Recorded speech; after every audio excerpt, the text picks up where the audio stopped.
بسم اللہ الرحمن الرحیم وَإِن كَانَ ذُو عُسْرَةٍ فَنَظِرَةٌ إِلَى مَيْسَرَةٍ وَأَن تَصَدَّقُوا خَيْرٌ لَكُمْ وَإِن كَانَ ذُو عُسْرَةٍ فَنَظِرَةٌ إِلَى مَيْسَرَةٍ۔ یہ سورہ بقرہ آیت نمبر 280 ہے۔ اس آیت کا ترجمہ یہ ہے، اور اگر کوئی تنگی والا شخص ہو تو اسے آسانی تک مہلت دے دینی چاہیے، اور معاف کر دینا تو بہتر ہی بہتر ہے اگر تم جانتے ہو۔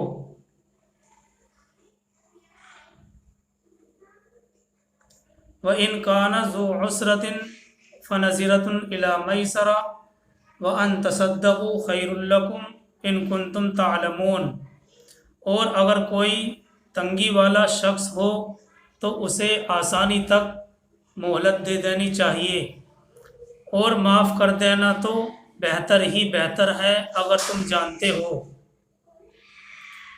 تفسیر ابن کثیر میں ہے کہ اگر تنگی والا شخص ہو اور اس کے پاس قرض کی ادائیگی کے قابل مال نہ ہو تو اسے مہلت دو کہ کچھ اور مدت کے بعد ادا کر دے گا۔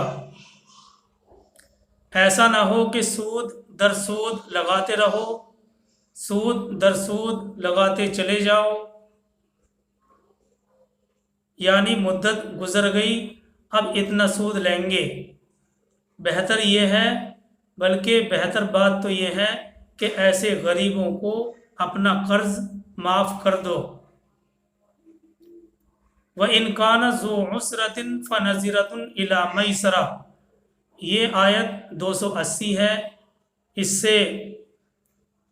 سے پہلی آیت میں بلکہ پورے رکوع ہی میں سود سے متعلق ارشادات عرض کیے گئے تھے، اور بڑی تفصیل کے ساتھ سود کے بارے میں بتلایا گیا تھا۔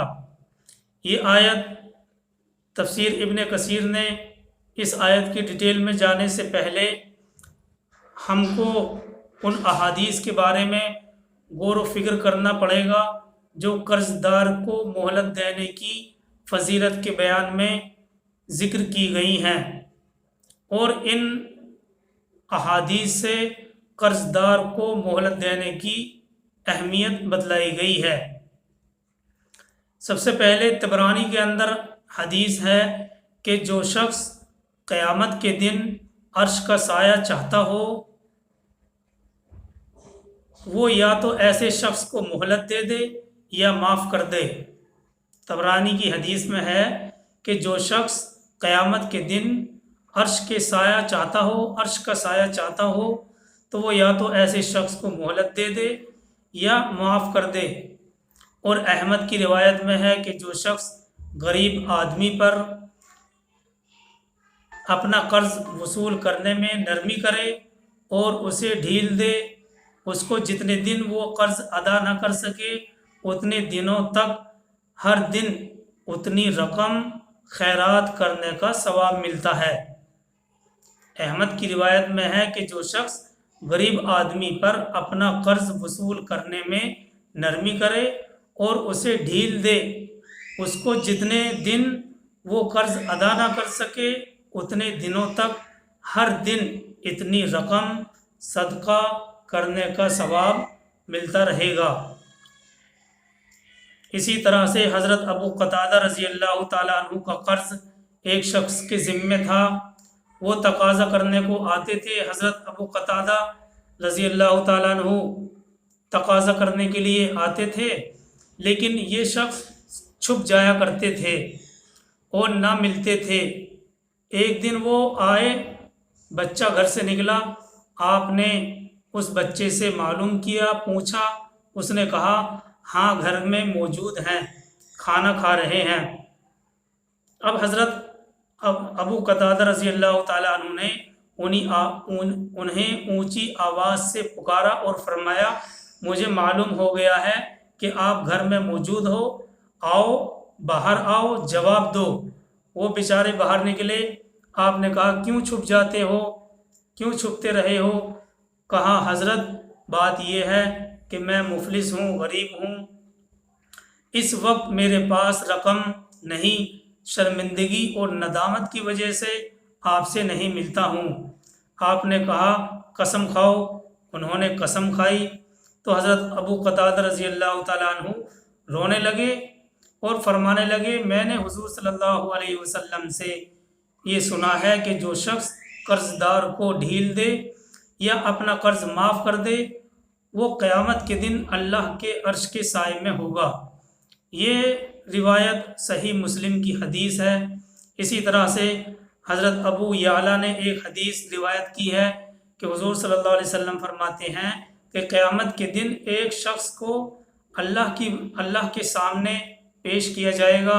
अल्लाह ताला उससे सवाल करेगा कि बदला तूने मेरे लिए क्या नेकी की है? वो कहेगा खुदाया एक ज़र्रे के बराबर भी कोई ऐसी नेकी नहीं है, एक ऐसी नेकी मुझसे नहीं हुई है जो आज मैं आपसे उसका बदला ले सकूं। अल्लाह ताला उससे फिर यही सवाल करेगा, वो फिर यही जवाब देगा कि ज़र्रे के बराबर भी कोई ऐसी नेकी नहीं है जो आज मैं आपसे उसका बदला हासिल कर सकूं। अल्लाह तबारक व तआला फिर उससे पूछेगा, वो फिर यही जवाब देगा। लेकिन तीसरी बार में वो साथ ही साथ ये भी कहेगा कि हाँ, एक छोटी सी बात अलबत्ता याद पड़ती है कि तूने अपने फजल से मुझे कुछ माल दे रखा था। मैं तिजारत करने वाला शख्स था, लोग उधार सुधार ले जाया करते थे। मैं अगर देखता कि ये शख्स गरीब है, वादे पर कर्ज अदा नहीं कर सकेगा, तो मैं उसे कुछ और मुद्दत की मोहलत भी दे दिया करता था और मालदारों पर कभी सख्ती नहीं करता था। और ज़्यादा तंगी वाला शख्स किसी को देखता तो मैं उसको माफ़ भी कर दिया करता था। अगर मैं ये देखता कि ये शख्स बहुत ही ज़्यादा तंगी वाला है और ये मेरा कर्ज अदा नहीं कर सकेगा तो मैं ऐसे शख्स को माफ़ भी कर दिया करता था। अल्लाह ताला फरमाएंगे फिर मैं तुझ पर आसानी क्यों ना करूं, मैं तो सबसे ज़्यादा आसानी करने वाला हूँ। जा मैंने तुझे बख्शा, जन्नत में दाखिल हो जा। तो ये आयत नंबर 280 इसी बात की तर्जुमानी करती है। इसी तरह से एक और मुस्नद की रिवायत है कि रसूलुल्लाह सल्लल्लाहु अलैहि वसल्लम ने मस्जिद आते हुए ज़मीन की तरफ इशारा करके फरमाया, जो किसी गरीब पर आसानी करे या उसे माफ़ कर दे, अल्लाह उसे जहन्नम की गर्मी से बचाएगा। सुनो, हदीस के अल्फाज हैं, सुनो, जन्नत के काम गम वाले हैं और ख्वाहिश नफ्स के ख़िलाफ़ हैं, और जहन्नम के काम आसानी वाले हैं और ख्वाहिश नफ्स के मुताबिक हैं। नेक वक्त वो लोग हैं जो फितनों से बच जाए। वो घूंट जो इंसान गुस्से का पी ले, उससे ज़्यादा अल्लाह को कोई घूंट पसंदीदा नहीं। ऐसे करने वाले का दिल ईमान के नूर से भर दिया जाता है।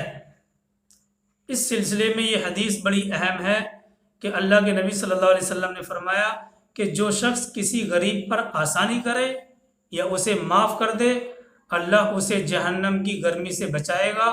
सुनो, जन्नत के काम गम वाले हैं और ख्वाहिश नफ्स के ख़िलाफ़ हैं, और जहन्नम के काम आसानी वाले हैं और ख्वाहिश नफ्स के मुताबिक हैं। नेक वक्त वो लोग हैं जो फितनों से बच जाएं। वो घूंट जो इंसान गुस्से का पी ले, उससे ज़्यादा अल्लाह को कोई घूंट पसंदीदा नहीं है। ऐसा करने वाले का दिल ईमान के नूर से भर दिया जाता है। बहरहाल ये वो अहादीस हैं जो इस सिलसिले में वारिद हुई हैं, और भी बहुत सारी अहादीस हैं, लेकिन इस बारे में हमने उन अहादीस में से मुंतखब करके चंद अहादीस आपकी खिदमत में पेश की हैं। तो ये आयत नंबर सूरह बकरा आयत नंबर 280 है। अल्लाह ताला फरमाते हैं, व इन कान ज़ू उसरतिन फनज़िरतुन इला मैसरा व अन तसद्दक़ू खैरुल लकुम इन कुंतुम तालमून, और अगर कोई तंगी वाला शख्स हो तो उसे आसानी तक मोहलत दे देनी चाहिए, और माफ़ कर देना तो बेहतर ही बेहतर है अगर तुम जानते हो। अगर कोई तंगी वाला शख्स हो तो उसे आसानी तक मोहलत दे देनी चाहिए, और माफ़ कर देना तो बेहतर ही बेहतर है। बहरहाल ये अहादीस जो वारिद हुई हैं, इन तमाम अहादीस का खुलासा यही है कि इस आयत यानी आयत नंबर 280 में गरीबों और नादारों मोहताजों के साथ मोहलत और आसानी के सलूक की तालीम दी गई है। इरशाद होता है व इन कान ज़ु उसरतिन, यानी अगर तुम्हारा कर्जमंद तंग दस्त हो, तुम्हारा कर्ज अदा करने पर कादिर न हो। इस आयत और इस्लाम का हुक्म ये है कि उसको आसूदगी के वक्त तक मोहलत दे दी जाए, और अगर तुम उसको अपना कर्ज माफ़ ही कर दो तो ये ज़्यादा बेहतर है। देखिए, इसके बरखिलाफ़ सूद ख्वारों की ये आदत होती है कि अगर कोई शख्स गरीब है और मियाद मुकर्ररा पर कर्ज अदा नहीं कर सका तो सूद की रकम जमा करके सूद दर सूद का सिलसिला चलाते हैं और सूद की मिकदार और भी बढ़ा दिया करते हैं। ये तो अल्लाह का कानून था, लेकिन इसके बरखिलाफ़ सूद खाने वालों की आदत ये होती है कि अगर कोई शख्स गरीब है और मियाद मुकर्ररा पर मुतय्यना वक्त पर कर्ज अदा नहीं कर सका तो सूद दर सूद ब्याज दर ब्याज की रकम जमा करके सिलसिला चलाते हैं और सूद की मिकदार में और भी ज़्यादा इजाफा कर देते हैं। इसके बरखिलाफ़ अल्लाह तबारक व तआला ने अल्लाह सुब्हानहु व तआला ने ये कानून बनाया है कि अगर कोई वाकई मुफलिस है, गरीब है और कर्ज अदा करने पर कादिर नहीं तो उसको तंग न करे, बल्कि उसको मोहलत दे देनी चाहिए। और साथ ही साथ इस बात की तरगीब भी दी है कि इस गरीब आदमी को अपना कर्ज माफ़ कर दो तो ये तुम्हारे लिए ज़्यादा बेहतर है। यहाँ माफ़ करने को कुरान ने लफ्ज़ सदका से ताबीर किया है, व अन तसद्दक़ू खैरुल लकुम इन कुंतुम तालमून, और अगर तुम माफ़ कर दो तो ये तुम्हारे लिए ज़्यादा बेहतर है। तो इन बातों को बयान करने के लिए अल्लाह तबारक व तआला लफ्ज़ लेकर आए हैं तसद्दक़ू। कुरान ने लफ्ज़ सदका से ताबीर किया है, जिसमें इस बात की तरफ इशारा पाया जाता है कि ये माफ़ी तुम्हारे लिए सदक़े के हुक्म में होकर आखिरत में सवाब का बाइस होगी। ये मुआफ़ करना तुम्हारे लिए सदक़े के हुक्म में होकर आखिरत में सवाब का बाइस बनेगा। उसके बाद इस रुकू की आखिरी आयत में अल्लाह तबारक व तआला ने क़यामत के दिन का खौफ और महशर के हिसाब व किताब और सवाब और अज़ाब के ज़िक्र पर इस रुकू को ख़त्म किया है, ताकि इस रुकू में जो सूद के बारे में अहकाम आए हैं उनकी पाबंदी करने की फ़िक्र हो। ये तफसीर तो यहाँ तक ख़त्म हो गई। अगली आयत यानी आयत नंबर 281 जो है, ये इस रुकू की आखिरी आयत है। इस आयत में अल्लाह तबारक व तआला ने क़यामत के दिन का खौफ और महशर के हिसाब व किताब, सवाब और अज़ाब के ज़िक्र पर इस रुकू को अल्लाह ताला ने ख़त्म किया है, ताकि इस रुकू में जो सूद के बारे में अहकामात बयान किए गए हैं उनकी हर शख्स को पाबंदी करने की फ़िक्र हो। अल्लाह ताला फरमाते हैं आयत नंबर 281 में, वत्तक़ू यौमन तुरजऊन फ़ीही इलल्लाह सुम्मा तुवफ़्फ़ा कुल्लु नफ्सिम मा कसबत व हुम ला युज़लमून। तर्जमा, यानी डरो उस दिन से जिस दिन तुम अल्लाह के सामने पेश किए जाओगे, फिर हर शख्स को अपने अमल का पूरा पूरा बदला मिलेगा। सुम्मा तुवफ़्फ़ा कुल्लु नफ्सिम मा कसबत व हुम ला युज़लमून। پھر ہر شخص کو اپنے عمل کا پورا پورا بدلہ ملے گا۔ اس آیت میں اللہ تعالیٰ اپنے بندوں کو یہ نصیحت فرما رہے ہیں اور انہیں دنیا کا ختم ہونا اور مال کا فنا ہونا، آخرت کا آنا اور اللہ کی طرف لوٹنا اور خدا کو اپنے اعمال کا حساب دینا اللہ تبارک و تعالیٰ بتلا رہے ہیں۔ اپنے بندوں کو نصیحت کر رہے ہیں، انہیں دنیا کا ختم ہونا، مال کا فنا ہونا، آخرت کا آنا اور اللہ کی طرف لوٹ کر جانا، خدا کے سامنے اپنے اعمال کا حساب دینا وغیرہ وغیرہ، ان چند باتوں کے ذریعے سے اللہ تبارک و تعالیٰ نصیحت فرما رہے ہیں۔ دیکھیے یہ آیت یعنی سورہ بقرہ کی آیت نمبر 281، حضرت اس آیت کے بارے میں یہ روایت کیا گیا ہے کہ قرآن کی یہ آیت سب سے آخری آیت ہے اور اس کے بعد کوئی آیت قرآن کریم کی نازل نہیں ہوئی، یعنی نزول کے اعتبار سے قرآن کریم سورہ بقرہ آیت نمبر 281 سب سے آخری آیت ہے۔ حضرت عبداللہ ابن عباس رضی اللہ تعالیٰ عنہ فرماتے ہیں کہ یہ آیت نزول کے اعتبار سے سب سے آخری آیت ہے، اس کے بعد کوئی آیت نازل نہیں ہوئی۔ اس آیت کے نازل ہونے کے 21 دن بعد حضور صلی اللہ علیہ وسلم کی وفات ہو گئی اور بعض روایتوں میں صرف 9 دن کے بعد وفات کا ہو جانا ذکر کیا گیا ہے۔ بہرحال چاہے 21 دن ہو چاہے 9 دن ہو، اس سے یہ پتہ چلتا ہے کہ یہ آیت سب سے آخری آیت ہے اور قرآن کریم کی یہ آیت کے نازل ہونے کے بعد کوئی دوسری آیت نازل نہیں ہوئی۔ یہاں تک سود کے احکام ہیں اور سورہ بقرہ کی سود کے احکام میں سورہ بقرہ کی آیتوں کی تفسیر آئی ہے۔